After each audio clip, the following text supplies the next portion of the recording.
Welcome to Newport Chamber's Wake Up Newport program.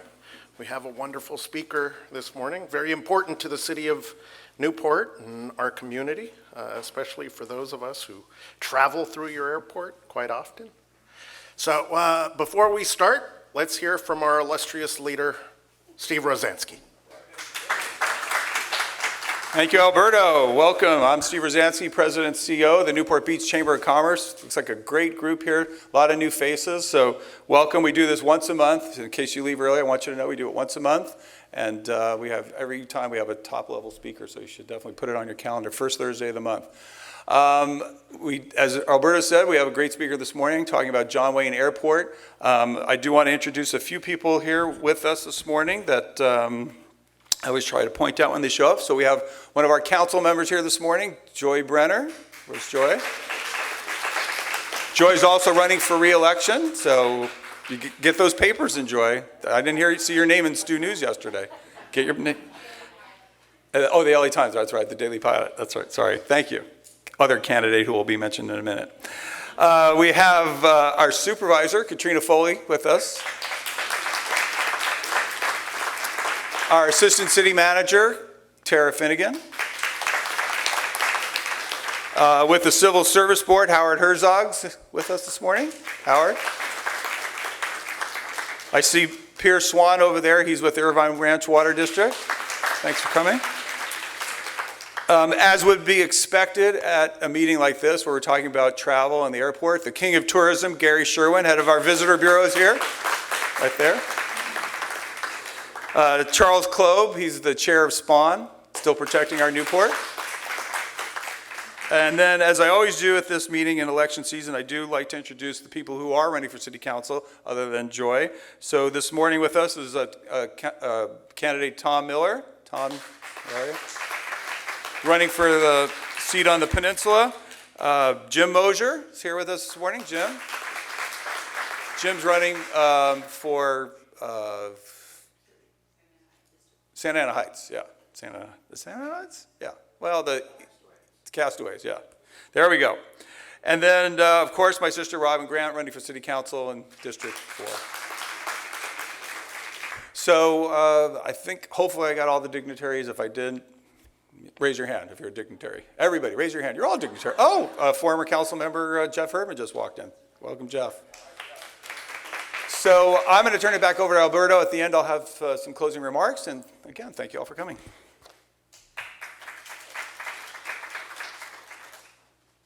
All right. Charlene Reynolds currently serves as the airport director at John Wayne Airport and manages all activities related to the airport's operations and is directly responsible for the 6 airport divisions. Charlene comes to us from the Houston Airport system, where she served as the chief commercial officer. She managed the airport system's revenue-generating entities, including the in-terminal sales, parking, and ground transportation, and real estate development and leasing businesses. Prior to her service in Houston, Charlene served as the assistant aviation director, business planning for Phoenix Sky Harbor International Airport, and has more than 20 years' experience in the public and private sectors. She's an active member of the Airport Council International, North America, Airport Minority Advisory Council, and American Association of Airport Executives. She holds a Master's of Business Administration degree from the Keller Graduate School of Management at DeVry University. So please join me in welcoming Charlene.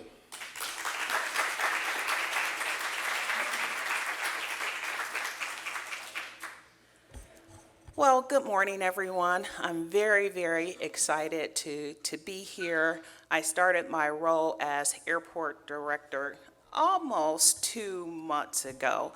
And there's a saying in the industry, when you've seen one airport, you've seen one airport. And so that is certainly true. This is my 3rd airport, distinctly different than Phoenix. And different from the Houston airport system that I served previously. But I was very, very excited about the opportunity to come here. When I saw that this position was open, I wanted to come here, I wanted to be here, I wanted to lead a medium hub airport, and I wanted to connect with the community. So thank you to everyone. I've been having warm welcomes everywhere I go, and so thank you all for your hospitality and your kindness as I start this new position.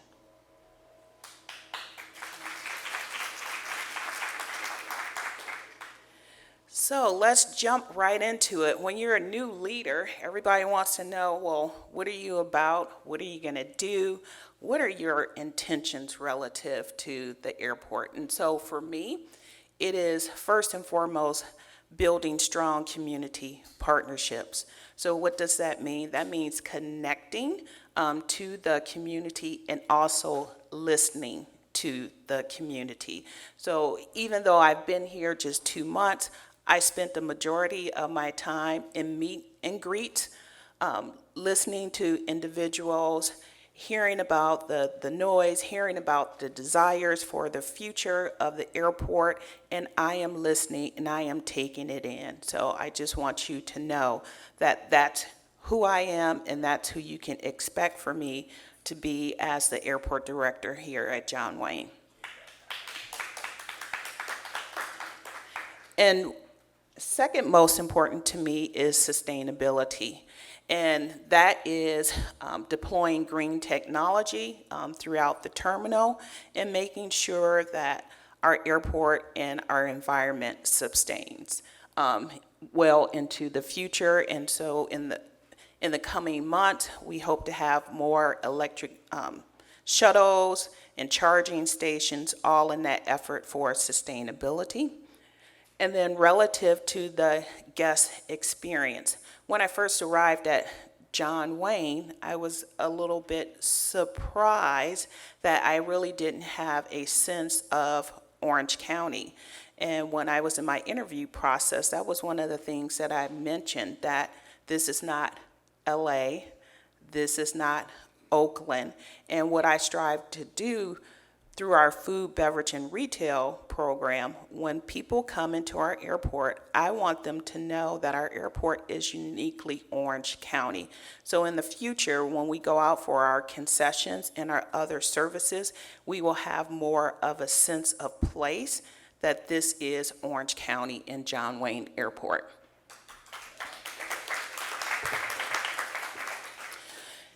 I have a strong financial background, and so I'm always watching the bottom line because the airport is a self-sustaining enterprise. I have to make sure that we keep our bond ratings intact and that we can plan for the future. So that's one of my major initiatives. And then our employees. Our employees are always our most important asset. And so how do I communicate with them, collaborate with them, and then provide them room to innovate? I'm always thinking about how do we move the airport forward.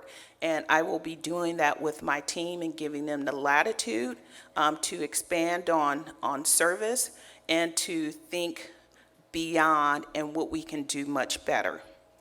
So with that, I'd like to introduce our executive team, which consists of Rick Francis, who is our Assistant Airport Director, Ivana Barbic, who is the interim for our business development, and that includes our commercial activities. Then we have Komal Kumar, who serves as our CFO. Kevin Flynn is in charge of maintenance. Scott oversees airside and landside operations.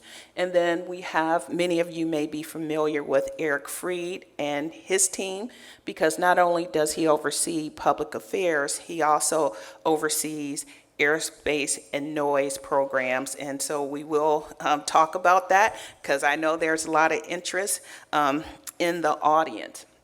And one thing I want to go back and say just for a moment relative to my priorities. I know sometimes when you're new and people start hearing things, but I just want to take a moment to speak to some of the rumors in the community relative to the expansion of the runway. And so as the airport director, I am not advocating for the expansion of the runway. That is a policy decision for our Board of Supervisors. I have not heard that they are advancing that, but I want you to hear from me, Charlene Reynolds, that that is not one of my priorities. So I want to provide you with a quick overview of the airport. All of you know that we're owned and operated by the Orange County. We sit on a little over 500 acres. We operate out of 20 gates for our commercial activity and 2 commuter gates. And we have 2 runways, one for commercial and then one for general aviation. So in 2021, we really started to see people travel. They wanted to break out of their homes. They wanted to go see those friends and family and relatives that they hadn't seen because of the pandemic. So we started to see a rebound in traffic. In 2021, we had almost 8 million passengers come through. We had cargo come through as well, and we had 311,000 operations. And what that means is takeoff and landings. 40% of those takeoff and landings are attributed to commercial. The other 60% is due to general aviation activities. Our top 5 destinations are Phoenix, Denver, Las Vegas, Dallas, and Seattle currently. So who's traveling through John Wayne Airport? Right now, 93% of our passengers are origin and destination, meaning that they take off and/or end their journey at John Wayne. So we have very few transferring passengers coming through John Wayne, 53% for leisure and 26% for business. The business traveler at 26% is very, very high in comparison to other airports around the network. Our average passenger is 46 years old. And what is also unique about John Wayne that on average, 20% of the folks coming through the airport utilize the airport 4 times or more over the last 12 months. What you would see in comparison to other mid-size airports that their travelers only come through maybe 1 to 2 trips per year. So we have very active passengers and guests at John Wayne. So speaking about financial, and I mentioned it earlier that we are a self-sustaining business enterprise, meaning that we're totally self-supporting. We receive absolutely no general funds from the County of Orange and/or any tax revenues. We receive our revenues from either the airlines and through our business programs, which I refer to often as concessions, and our lease programs that we run from throughout the airport. And then we do have to take our budget annually through the county budget system. However, the FAA mandates that any monies that we generate for the airport, we have to spend those only within the airport. We cannot take a portion of those funds and give it to another city and/or a county. That is considered revenue diversion, and we would basically lose all our grant funding if that were to happen. And so me and my team, we're always watching our finances and making sure that we can fund our infrastructure projects and fund our debt. Taking a look at last year's budget, which was a good year, we had $181 million in revenue, mainly from our aeronautical, our airline services through fees. almost $60 million from that non-aeronautical concessions, rental car activities. We did have a lot of federal grants that we received through the FAA CARES and CRISA grants, and then the passenger facility fees, that $4 charge that everyone sees on their tickets. And that money is used exclusively for upgrades to the terminal. So it's very restricted funds. And then our operating expenses.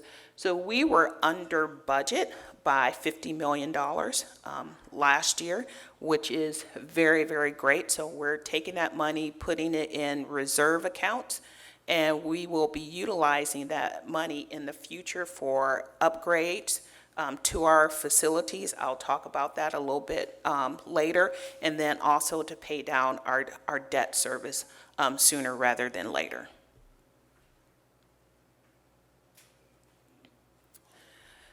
John Wayne Airport, just like other airports, we are an economic engine, and we do contribute to the community. And so we have a direct impact of approximately $2.8 billion. We have approximately 20,000 employees that support the aviation industry. And those 20,000 employees have total earnings of $1.7 billion. Through payroll taxes, they contribute over $200 million to local government. And so we are a community partner. We generate jobs, and we're just happy to help be a part of the community and its growth. So moving on to Airspace and Noise, almost I want to say drum roll, because I know a lot of folks are very, very interested in what's happening in Airspace and Noise. So I have a couple of slides to address that, and then I may give some additional details beyond the slide. So just a quick look at our service before I really jump into our settlement agreement. And this is vastly different than the two other airports that I worked at before. This is very unique to John Wayne. And given my 2 months here, I've been kind of drinking from a fire hose, learning the ins and outs of this settlement agreement, because there are a lot of pretty sharp people in this audience that knows this up and down. So I'm just trying to catch up with you guys. I'm going to do the best that I can. And so for those in the audience who aren't familiar with the settlement agreement, it originally started in 1985. It was brought about by a lawsuit. And through the settlement agreement, it limited the average daily departures. It limited the number of passengers that could go through the airport to 8.4. It also placed limitations on terminal size, loading bridges, and parking spaces. And then 2, there was a commitment to continue on with the curfew. There was the First Amendment in 2003, which increased the number of average daily departures from 73 to 85, and increased the cap on passengers rose to 10.8 million, and increased the number of loading bridges, and then again the curfew was extended. We're now in the 2014 amendment process, and then as you can see, the growth in the average daily departures plus cargo. And then still, it removed the limitation on loading bridges, and then it extended the curfew to 2035. In about 2025, 5 years prior to the expiration, we will probably start having discussions about what the next amendment looks like. And so as we approach that, and we will be working with the community partners and the signatories to that settlement agreement to figure out what that looks like in the future. So we still have a lot more work to do relative to airspace and noise. I know there are still a lot of concerns, and so to Supervisors Foley's point of the Fly Friendly program, that's an initiative that is starting. I also have had a couple of discussions as I meet with the various airlines about potentially bringing in newer aircraft because they are quieter, and I will continue to discuss that with them. Now, I'm going to tell you that airlines will only do a lot of times what's in their best interest relative to cost. Eventually, they will phase out all their larger, noisier aircraft because it's in their benefit, but I have no problem at all having a discussion with them and saying, hey, if you have an opportunity to bring in these newer aircraft, they are very welcome at John Wayne Airport. So I had a conversation with Mel, and he was having conversations with other airlines, and I had brought in American and talked about, hey, Southwest is doing this. Well, we can do some of that too. They always want to be in competition, so I will try my very best to have those conversations with the airlines, because the end goal is to reduce the noise at John Wayne Airport.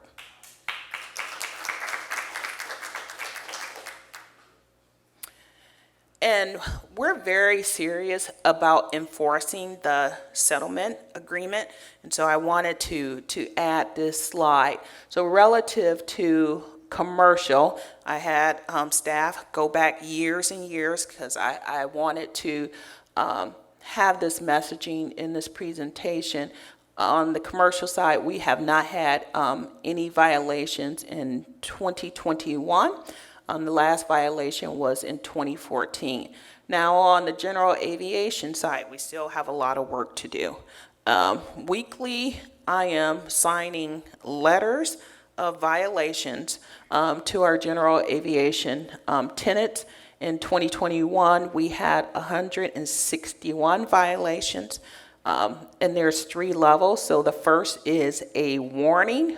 We had 145, and as you can see, once we issue the first notification, violations dramatically drop off. We had 13 at the second tier, and then we had 3 at the third. So last year, the 3 entities that had the third violation, then they were denied use of the airport for 3 years. So I just want you, again, this audience to know that we take the violations very seriously. In the last 2 months since I've been here as well, I have signed off on fine assessments for breaking the curfew as well. So our staff is on it, they're monitoring it, and then they're issuing those notices of violations.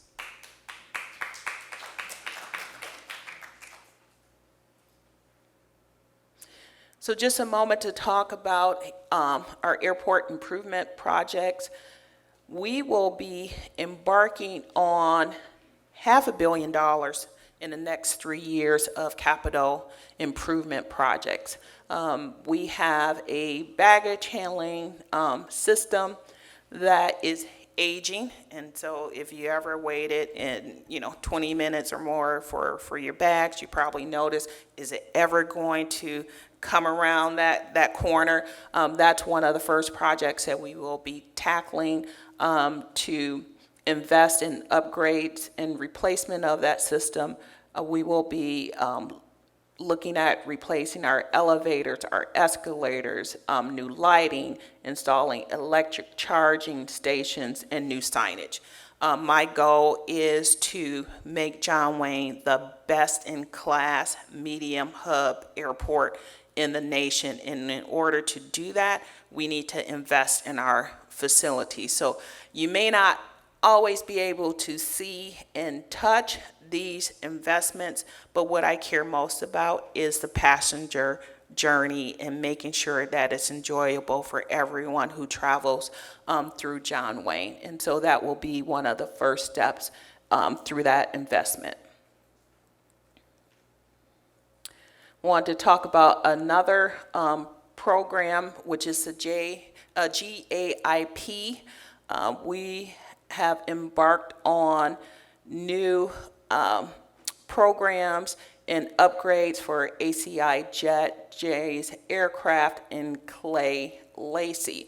A lot of folks are aware of the general aviation upgrades. This is where all of our private jets, commuter jets, and private prop planes basically reside.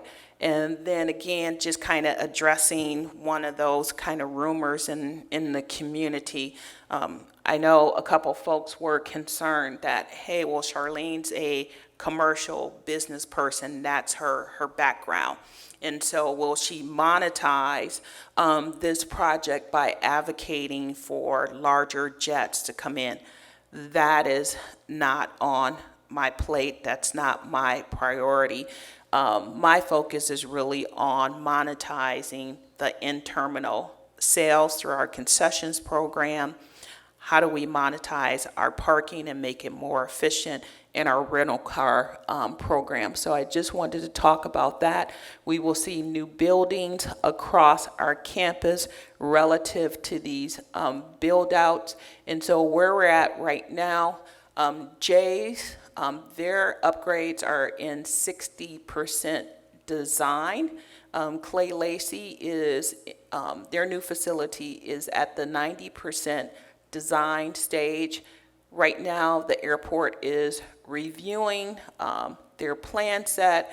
We also have submitted it to the FAA, so we're waiting for their comments to come back. And they should start, Clay Lacy should start building out their new facility and their new hangars probably by the end of this year and or the first of 2023. So we'll start seeing a lot of construction at the airport relative to that. They will start first.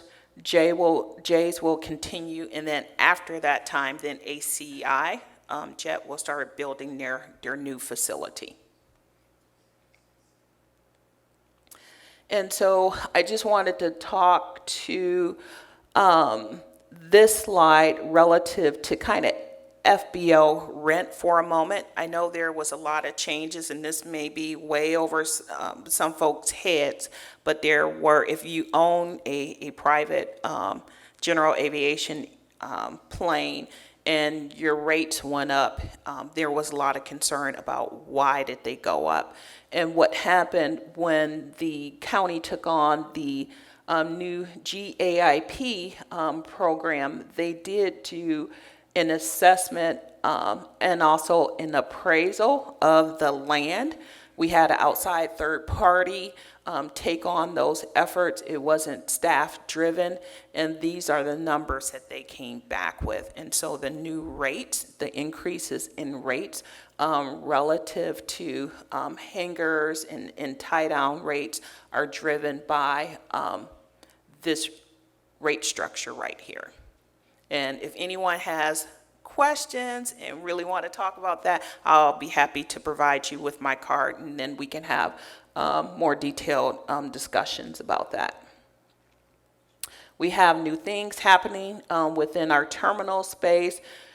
In spring of 2022, we had some new temporary locations open up, and that was Qdoba, Jamba Juice, and OC Pizza.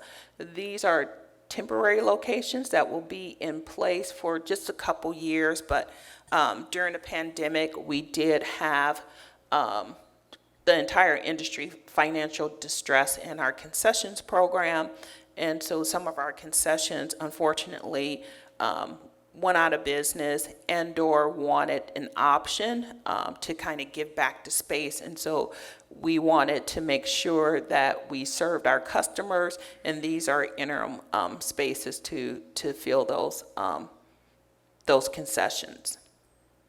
We also had Coffee Bean and Tea Leaf as a new addition to the airport, because what we noticed was the coffee lines were wrapping around and into the terminal, making it hard for people to walk to their gate. So we acknowledged that and said people really want their coffee early in the morning, and so we better give it to them.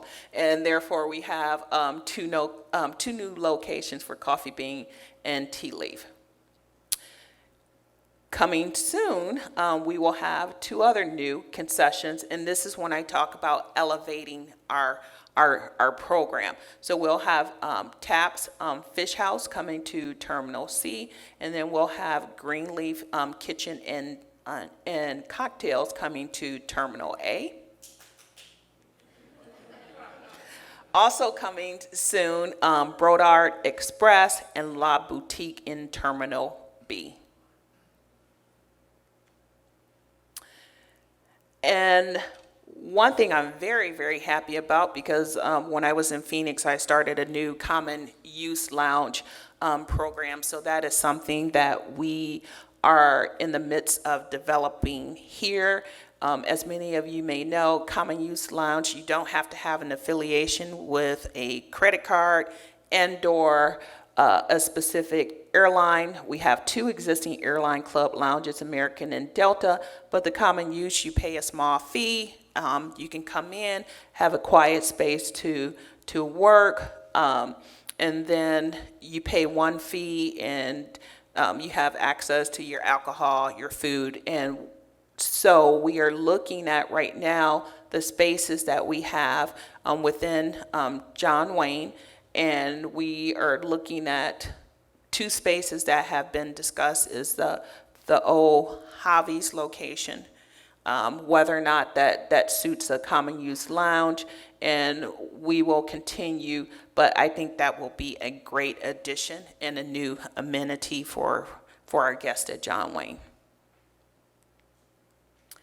We will also, as we call it, flipping our concessions program. So 80% of the concessions programs that we have in the terminal today, food, beverage, and retail, we will be going out for a request for proposal to bring in all new concessions.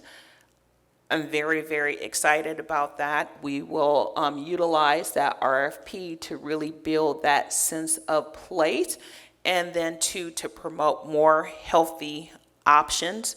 What we look at is, for me, from a financial perspective, is something called capture rate. So how many people do we have traveling through the airport, and how many actually go into the concessions and purchase?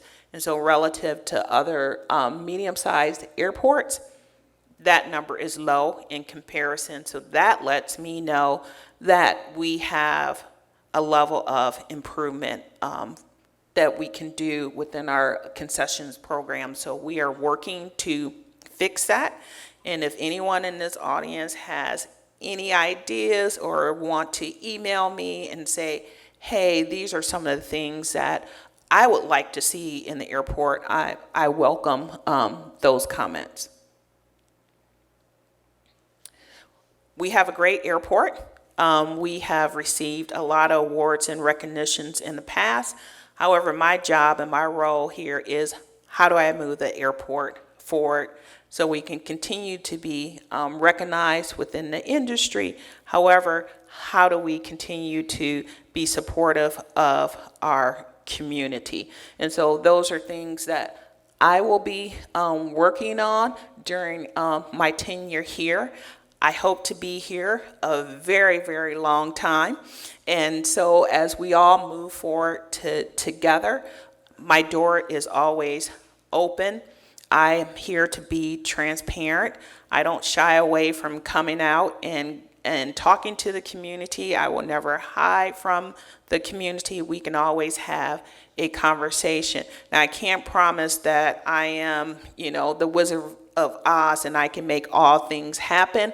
I cannot, but I will try my best to work with you, to listen to you, and collaborate with you. So thank you very much for having me here. I truly appreciate you giving me this time to share with you my overview of John Wayne Airport. Really appreciate it.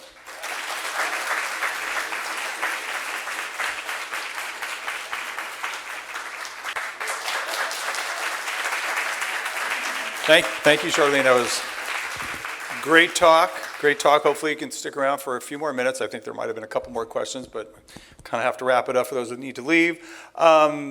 We do have a lot of other great programs coming up, so bear with me. I can't even believe we have this many things going on. If you're a woman and you want to get inspired, we have our Inspire Women in Business program. Our luncheon is at Seasons 52 on Tuesday, August 9th, next week.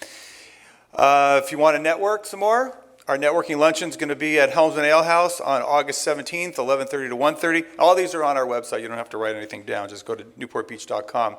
If you're interested in politics or the elections, I introduced the city council candidates that are here with us this morning. There's another 3 or 4 others that aren't here, but we're going to have our candidates forum in this room August 18th.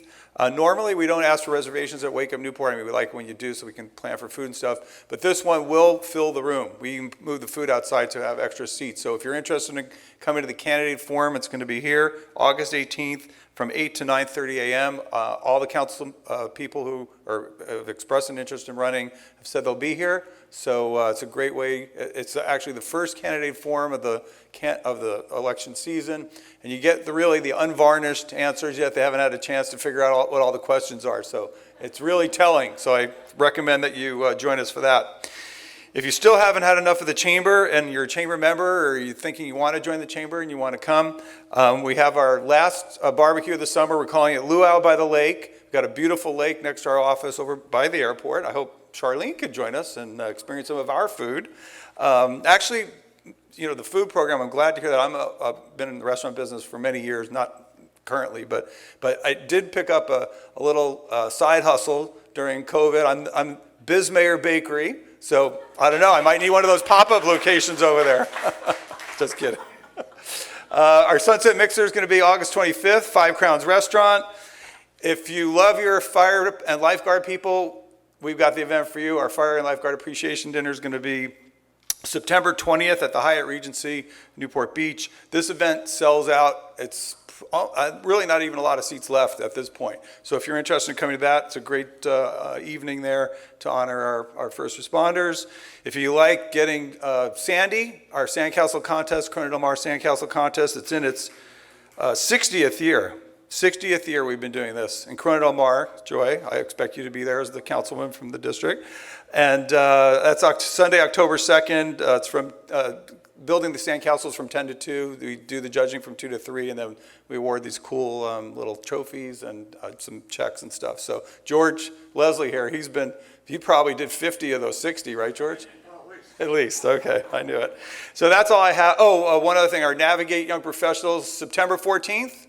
Right? We're doing an event up at Pelican Hill Golf Course. It's going to be a lot of fun. This is probably the most attended Navigate event we've ever done 4 years ago. So we're hoping for a big crowd. And certainly if you are a young professional, I see a few out in the audience that want to get involved with the chamber, it's a great way to do it. Talk to Chris back there. He's just the past president, and he's the chair of our board. He came in a little late, so I'll introduce him. And Tom Edwards, our former city council member, came a little late as well. So thank you all. Have a great rest of your week, and hopefully we'll see you at one of our events.